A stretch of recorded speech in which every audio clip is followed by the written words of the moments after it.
This is the most common O-Bahn bus in Australia, and it kinda sucks. But why? The reason is much simpler than you think. Just in case you don't know what the O-Bahn is here in Adelaide, it is a guided track meant for buses, and well, sometimes a skilled car driver. However, the key thing is that this is a high-speed track, and usually that would indicate that the buses would have bigger engines to help. When the O-Bahn was first built in the 80s, that was the case. Mercedes-Benz buses were fitted with bigger engines to help the buses get to 100 kilometers an hour. But this bus that I'm talking about in this video is nothing like that. If anything, it's the opposite.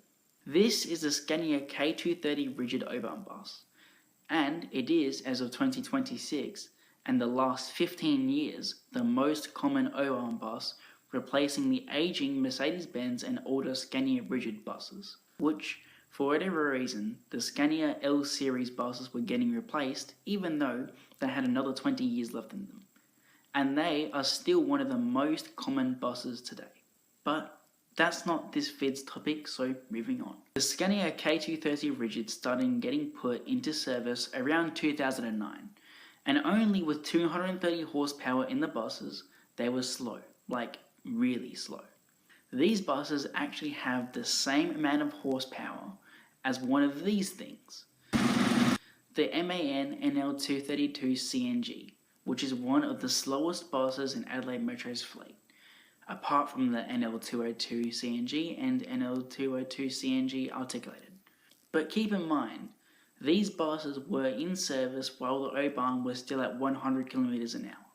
And even when they reduced speed in 2012 to 85 kilometers an hour, the bus still holds up other buses on the track. This is one of the only buses that the driver needs to push full power in the bus to get to 85 kilometers an hour in just slightly longer time as the K320 articulated buses does. Yes, even with an extra 8 tons, this bus still beats the K320 because it has an extra 100 horsepower in the engine. I have literally no idea why the Adelaide Metro would have gotten these buses with such little power.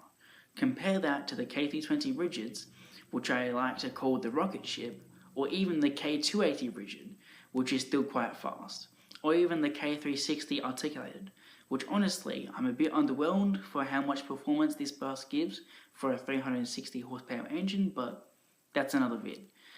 What do you think? Do you think Adelaide Metro made a mistake ordering 100 of these things, or did they do fine?